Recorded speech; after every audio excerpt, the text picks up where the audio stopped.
engaging celebrity interviews, exciting updates from Christian filmmakers, movie reviews so you can choose your movies wisely, and so much more here on Faith on Film with Isaac Hernandez and Holly McClure.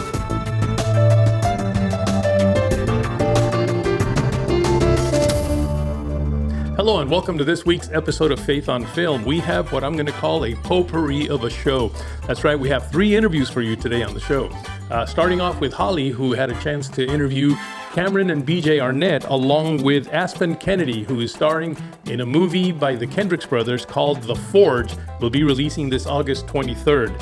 And then I had a chance to talk with Rusty Joyner, who is starring in a great series that I don't think it's out yet, but it's coming out soon, called The Stones. This is one that you just wouldn't want to miss. So as soon as I find out when it's out and ready for you to view, I will let you know. And then finally, I'm ending with Daniel Borunda, who's an executive producer, screenwriter, and is working on developing a new high budget movie called Operation Thunderstorm. So it's a great show for you today. Hope you enjoy it. Okay, with me are dear friends who are, you've probably seen them in so many things actually. I can name the list of movies they've been in, but Cameron and BJ are here, Arnett, talking about a new project, a new film that's coming out, and I want y'all to hear all about it. Welcome, you guys, first of all. Thank you.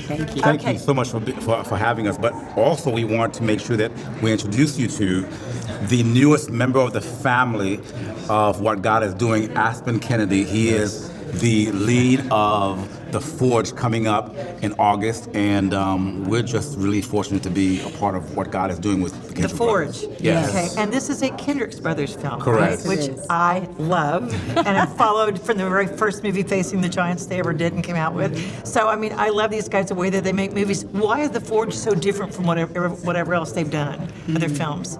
I feel like it still has the heart and the story of the compassion of Jesus, you know, what he does and what he wants to do through us, but this one is way different, but in a good way. Quincy, what's the story about? Well, the story is about this young man over here who is living a life that, you know, we all have out in the world, doing whatever we want to, and God gets a hold of him, and basically he learns the love in the heart of the Father, and it's just a wonderful thing to watch. And you two get to play husband and wife. Isn't that funny? I mean, in film and real life, And real right? life. In real life, and not many people get to do that. Did I hear you say like you get a kissing scene? We actually get to do the first Kendrick brother kiss on film. Husband and wife, and Are you I serious? tell This is the everyone first time. that, you know, I got paid to kiss my wife on screen, so you know, I love it. You can't do better than that. I And love when it. they said cut, we said, we need to do that again. one more. Did you really? I bet you did. Oh, that's too funny. Did you get a good one? Was that a good scene? Oh yeah. Good Oh kiss? yeah. Oh yeah. Oh yeah. We practice at home. Yeah. But this is okay. Now, are you the parents of? No, we're not the parents. We actually, you know, if you We can can't call tell it that, in a all sense okay. of surrogate parenting, you know, in a sense of in God's stead. Yeah. Yes. And so we definitely become a part of His life, but it's really the trek of how God takes a life and makes it something that is, you know, transformed. Oh, wow. Okay, where is it going to come out, and how can people find out about it? August. It's coming out August 23rd, 2024, and it's going to be theaters everywhere. But we want to tell everybody, please, it's the opening weekend. Yes. You got to get out there. You got to see it. That's the And most that's- important time. Yeah. It is. We It need you is. there. And is there a website that we can go to, or people can go to That keep in is, touch? absolutely, that is theforgemovie.com. Okay, forgemovie.com. And this is, I think, a unique film, unlike any other the Kendrick Brothers have made. I mean, every movie is different, but this really is a different focus and a different audience almost. But I think everyone's going to love it. They're going to really connect. I do too. I think all their films like have built to this point. Yes. You know, everything, you know, because this is like in the War Room universe, and everything kind of like brings you up to the point of where we are now. Yes. And we get to really see God just grab somebody and change them. Yes. Yeah. And for a young actor, and you know, was anything real close to the life of people you've known or you've come out of, or is it a completely different character you've ever played? Similar character, however, like it's like my personal life, this is my first time being able to be poured into from like father figures too, so it was definitely a blessing and an experience for me too. Yeah. Yeah, so it's completely a blessing. Is this the first faith-based film you've worked on? Yes.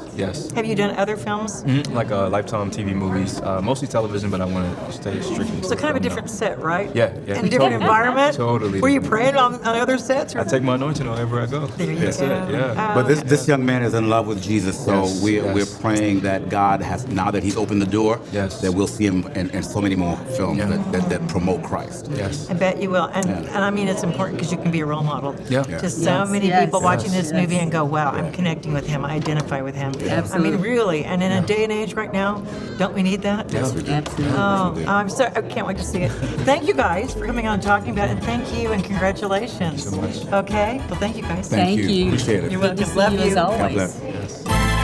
All right, so I'm here right now with Rusty Joyner, and I got to tell you, Rusty, I've been doing camera because I don't have a camera operator, so Holly's been doing all the interviews. But when I heard it was Rusty Joyner, I'm like, hey, I'll find a way to get this so I can do this interview. Rusty, good to have you on the show, man. I seen you in a movie a long time ago that I thought was fantastic. I don't know if you remember that movie. You played a cop, I think, or It most likely was Voiceless, a film that Yes, released, a that was pro-life the film one. in 2016. Changed my life. Terrific film. So I'm that glad you was watched the yeah. one. But you're here right now because you are in a series, which I love episodic stuff because I can connect, and it's not just that a movie that I watch and it's over, but I can kind of become almost a part of it. Tell us a little bit about this series. Well, thank you, Isaac. Good to see you too. We could do a bro hug later or before or after.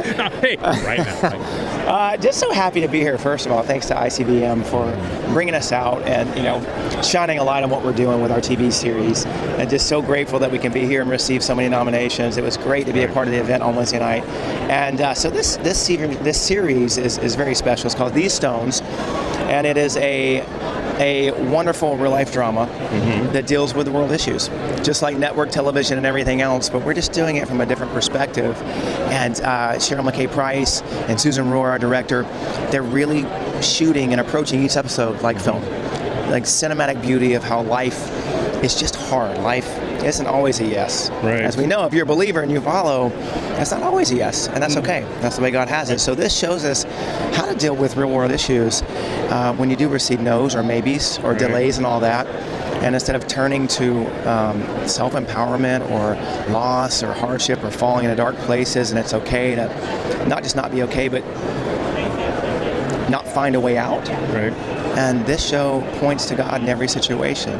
It deals with homelessness, unforgiveness, substance abuse, not infertility. Everything that will happen this next week. Sadly, but truthfully, someone will have their wife die in a car accident, and a teenage girl will lose her mom. And our story kind of picks up from that exact moment. I play Andrew, who's the dad and the husband, and we lose the mom in a tragic accident. And she has this amazing gift from God to search out people and see where hurt is and help them with the truth of the Word of God. And when she passes away, it just devastates. And that's what happens in the real world. And people turn to alcohol, and they turn to just grief is a terrible, ugly thing without God holding your hand through it. So I know this is exciting to hear, but it's a real drama, and I'm so proud of it because it's just so real. And the teenage daughter who plays my daughter, she's amazing, and the cast is so good. But at the end of every episode, sometimes it's not always hugs and high fives. It's just real. Right. And God says, wait, you'll find out when I'm ready. And it's awesome. It's so good. So yeah. You say it's so good, and I got to tell you, I had a chance to watch it. You can't watch it yet, but you will be able to sometime soon. We're going to let you know maybe how, but I did get to watch it because I'm special. Very. I loved it. Not only was, like you said, the drama very real, but the quality was also very real. The quality level of our Christian productions, which have always kind of been somewhat subpar, I'm sorry, has really elevated. And you guys put out something that I remember telling the writer, Cheryl McKay, this thing is written like any Netflix series. I mean, it is amazing, and you're right. We most Christian movies or there hasn't been that many series, but most Christian movies are, you're going through a rough time, you're having a bad day or whatever. You accept Jesus, suddenly it's flowers and roses and rainbows and stuff. And this shows you what real life is, because that's not what real life is. Right. Sometimes I accept Jesus, but I still have some things to go through because it is life. Yeah. And I'm glad you guys pointed that out. It's a one. I love the stones thing, though. I love the stones that appear, which I don't want to give what the thing is, but there's a reason it's called, the stones. These stones. These stones. And when people ask what's the show, Rusty, and I say these stones, they're like, excuse me? What? And I kind of explain it, but once you're able to watch the show, you see why. Because a lot of times in life, God will inscribe a certain word on our hearts or on our mind and in our quiet time, like a single word. Right. Like believe or trust or whatever it is. And it's episodic television, so just like in the real world of network television, every episode revolves around a really important story that's really kind of, I want to say hurting our culture, because at the end of the day, it's, life is a very, it can be very hurtful. So there's one word that kind of summarizes each episode, and God etches it on a stone and kind of delivers it at the end. So these stones, and then at the end of multiple seasons, because in life there's so many stories that God needs to be in the middle of all of them, and some people don't even know. Even Christians kind of forget when we're hurting. Get on your knees. God's there. He's waiting. Well, I hope you guys need a whole quarry of stones, because you got to keep going with it. Or how can people kind of keep up with it and know when it will come out, and where? Is there a page they can follow, a website, something?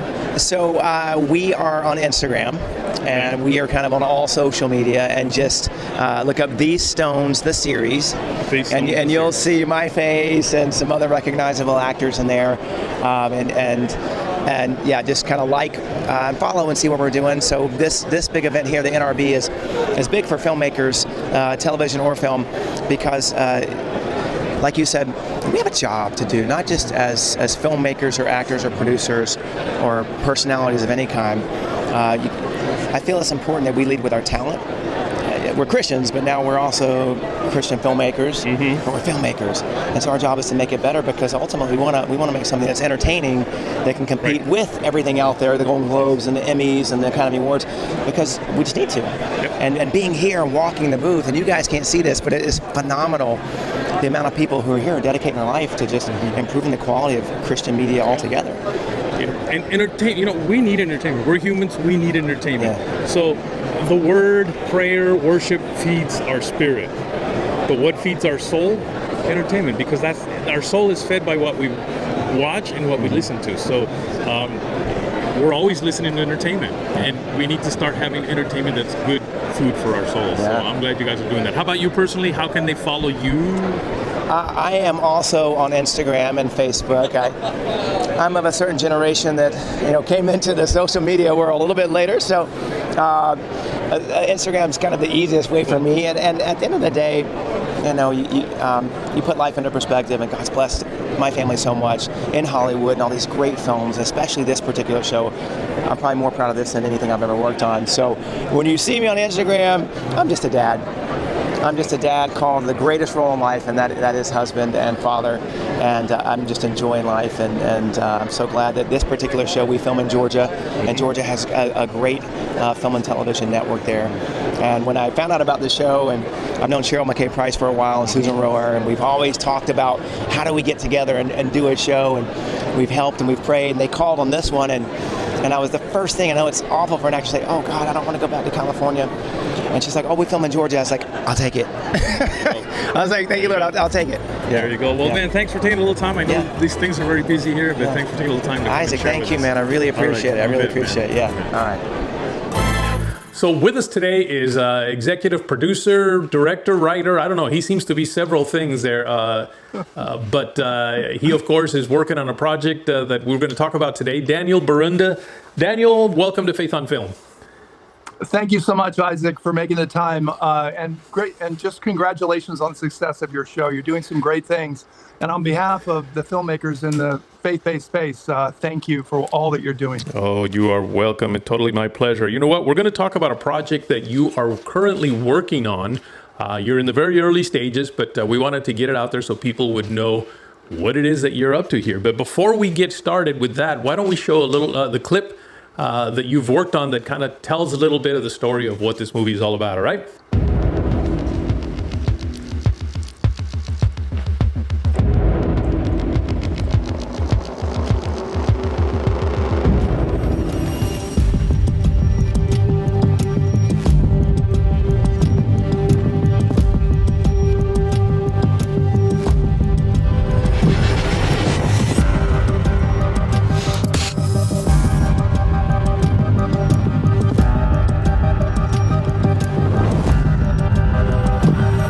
Operation Thunderstorm has everything that a film goer wants. It has espionage, it has sabotage, it has technology. It's historically accurate in a lot of its storyline, and there's a bit of romance there. So I think it has everything. I think it touches every base that a moviegoer will want to see. It's a fascinating journey and a story that's never been told before. I mean, the fact that this jet that we're talking about, the first propellerless jet, was the first of its kind, and it was the fastest jet in the world. And I just feel so strongly that these are just great stories, and it's not just Operation Thunderstorm. It has a sequel that's already been written, and it's already in the bookstores, called Operation Pastorius, which picks up right where Thunderstorm leaves off. So we see this as a potential franchise or a potential series of movies. We have a final draft. We also have finished a pitch deck, which we're going to use to promote and present to potential investors and partners.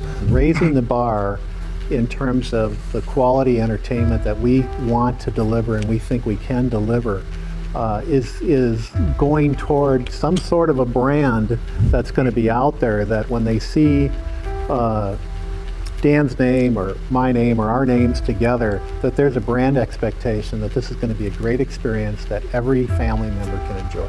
Operation Thunderstorm checks all the boxes. I mean, it's a great entertaining film. You don't have the gratuitous violence, you don't have the sex scenes, you don't have the foul language. I mean, it's pure but great, thrilling, clean entertainment. We encourage those who want to partner with us to reach out and start the conversation. Join us as we raise the bar in what we call clean entertainment, and that's really what Will and I are both committed to.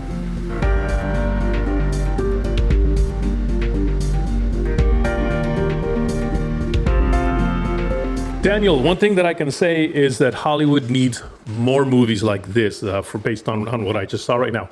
Now, tell us, how did this project get started?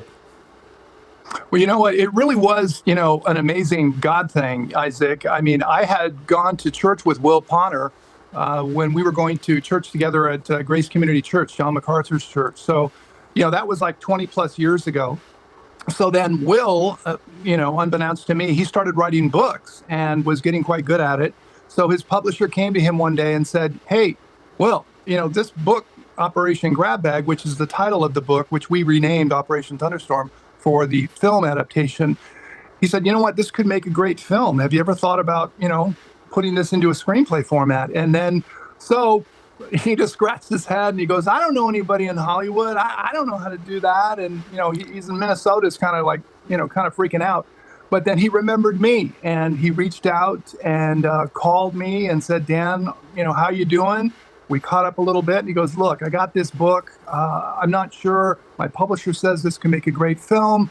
I'd like to send it to you and you tell me honestly what you think."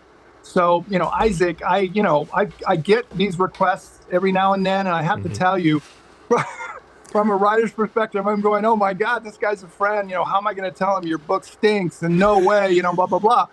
So I always approach this with some trepidation, but, Will's book was amazing. I mean, Isaac, I was taking notes for the treatment as I was writing it, because I was saying, this is a great scene. I see this happening. So, I called him quickly and I said, "I'm in." I said, "This is a great film. Let's get going." And so, but it was definitely a God thing. I mean, he just, it came, I came to his mind and he called me. So that's how simple it started. Well, I have to say here that I did read the script. You sent the script to me, and I guess you just wanted to get my opinion on it, and I loved it. First of all, I love those type of historicals because it is a historical type movie, but it was just very exciting. Now, is it based somewhat on a true story? Yeah, well, you know what? Good question, Isaac. It's based on historical characters. I mean, we're actually using, historical German commanders, who served in the army at that time. And we're also talking about a jet, the Messerschmitt 262. That was an actual jet. So those were actually events that were going on. The Nazis had created this jet. It was the fastest jet in the world. All we did was we spun history a little bit and introduced a character, Frank Sweeney, who is a character in the book, and he's sent on a sabotage mission. So it's a combination of true life history, woven into a fictional story about this man going back behind enemy lines to sabotage the Germans' production of this jet, which, Isaac, I have to tell you this. One of the fascinating facts for me as a writer was all the research that I did. And I have to tell you, one of the most terrifying what ifs was if Hitler played his cards right with this jet. I mean, we could have been speaking German. I mean, he could have won the war, and you could say God's in charge, and I totally believe that. But that was one of the most scariest aspects and compelling aspects of history for me, was how close he came.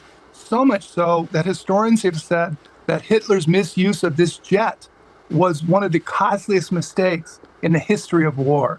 So, I mean, we're talking about significant history. And that was one of the compelling aspects. And plus, this story has never been told before in Hollywood. So, as you can imagine, from my perspective, is, this is great. This is really gonna be the type of film that's gonna, the whole family's gonna be able to come to. And like you said, has all those compelling ingredients, which I think, which we need today in today's Hollywood. Well, you said something interesting there just a few seconds ago about God, I guess, somewhat being involved in this situation. Would you say that this movie is a faith-based movie? You know what? I am so glad you asked that question, because first of all, I want to give kudos to, the Kendrick Brothers, the Irwin brothers. I mean, Dallas Jenkins, of course, what he's doing with The Chosen. They have done great work. And, I don't want to put a smear or say, hey, the faith-based movement, is not doing great things. It is. It really is. But I think from Will and I's perspective, we don't want to carry that tag for a particular reason, because, frankly, what we've said from the jump is that we don't want to preach to the choir. And I don't know about you, Isaac, but I know a lot of people who are not, Christians, who are, quote unquote, the unchurched. And if you say faith-based, they're going to run for the hills. Right. So, our goal is we want to reach the masses. So we want to make a great film that the whole family can come to, but woven within the context of the story is the faith-based message. So, we're calling it clean entertainment. So what we're trying to do is actually create a whole new brand of, we're saying clean entertainment. And that's going to be what we're going to use as our quote unquote label for the films that we do, not just Operation Thunderstorm, but there's already a sequel, Operation Pastorius, which has already been written. So this is a franchise. This is an ongoing thing. Where this is, when people go to see our name or Will's name, they're going to say, hey, this is going to be a great film. I can bring my whole family. There's not going to be gratuitous, sex. There's not going to be cursing. We're going to be able to bring our whole family and have a great time, and still, get the faith-based message. So we want to be more covert, if that makes sense, and really, do away with that tag, because I don't want to scare anybody off. And we want to reach the masses. That's our goal. That's our mission. You are right. It does make sense, because actually you said that non-Christians would run for the hills when they hear it's a faith-based movie. To be honest with you, there's a lot of Christians that would run for the hills if it's branded a faith-based movie.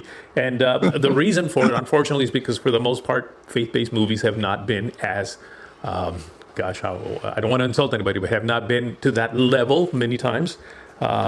And, I almost liken it to church. There's church, and even though, you're encouraged to invite people to church, but for the most part, they probably are, most of the time, they're probably not going to come. Church is for us believers to go in there, get re-energized, get rejuvenated, whatever you want to call it, just, get closer to God. But the church itself then has outreaches, and those outreaches are usually not a church service. There's something different that will attract the non-churched, and then you insert the love of Christ through what you're doing there, not necessarily with a Bible thumping message, just with loving the people, So I think you're definitely onto something on this thing, and that's very, very exciting. And it looks like it's going to be a very high-end Hollywood type movie, by the way. Again, based on the script that I read. If I could throw one more thing in, because I don't want to miss this point, because one thing that I don't think Mel Gibson doesn't get enough credit. I really believe that Mel Gibson really was the one with Passion of the Christ who did a brilliant film, financed it himself, engaged the church. He was the one who really helped launch, quote unquote, this faith-based film movement. And I don't think Mel Gibson gets enough credit. I really think it started with him. And, he's one of the individuals that I'd love to work with, and hopefully will in the future. But I don't think he gets enough credit, Isaac. He's the one who started it. He's the one who made it possible for the Irwin brothers, for the Kendrick brothers, for, Dallas, what he's doing with Chosen. he made it possible. And for the reason is that Hollywood woke up to the reality of, hey, there's money to be made in the quote Christian space. So, hey, let's cater to this market. They're going to spend money. And so I can't say enough about Mel Gibson's contribution to the quote film, faith-based movement. I think he doesn't get enough credit, Isaac. Isn't it just interesting of God that he uses those who probably we wouldn't think would be used? Right. It's a good thing he knows something beyond what we know. So tell me, where are you now in this project? Okay, well, we have a finished draft. Will and I worked tirelessly on making sure that it wasn't just a good script, it was a great script. Yes. I put myself through the ringer of just making it excellent. So we got a great finished draft. We have a pitch deck, we have some promotional videos, which one of them that you just saw. And then also we've actually entered the script into some major screenwriting competitions, the biggest ones in Hollywood. And also, I wish I could name the name of the agency, but it is one of the largest talent agencies in Hollywood. They are actually looking at Operation Thunderstorm. So, we're right on the edge of launching this. And then, of course, what we're going to do is engage studios and independent producers and gather financing and move forward. But I'm very excited about where we are, Isaac, because this is going to be a great film, and it's going to be talked about. People are going to kind of want to say and tell their friends, you got to go see this film. And that's really what we're after. Well, how could people kind of stay connected to what's happening? Do you have a website or somewhere where they can go and just figure out where you're progressing here, and they can tell their friends? Yeah, that's a great thing. I think you might be posting this, but they can reach me on my email address, dan.borunda@gmail.com. It's very simple. I want to be very accessible, because that's important. I also have a YouTube channel, which hopefully, Isaac, you could maybe post that link to as well.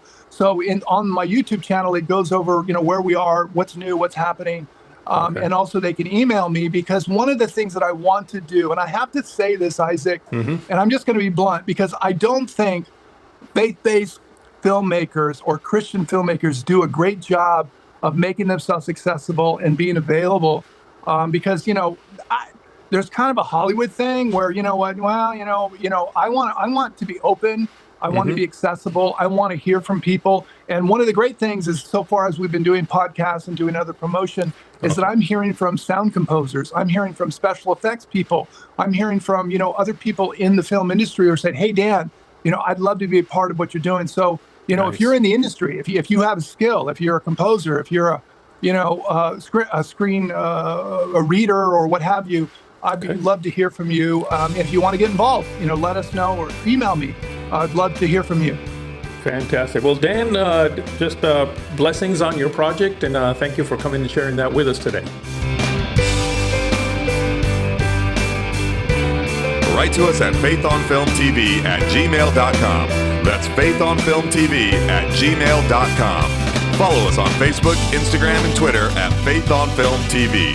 Also, go to our YouTube channel, Faith on Film TV, and hit the subscribe button and the bell for notifications on our latest Faith on Film shows.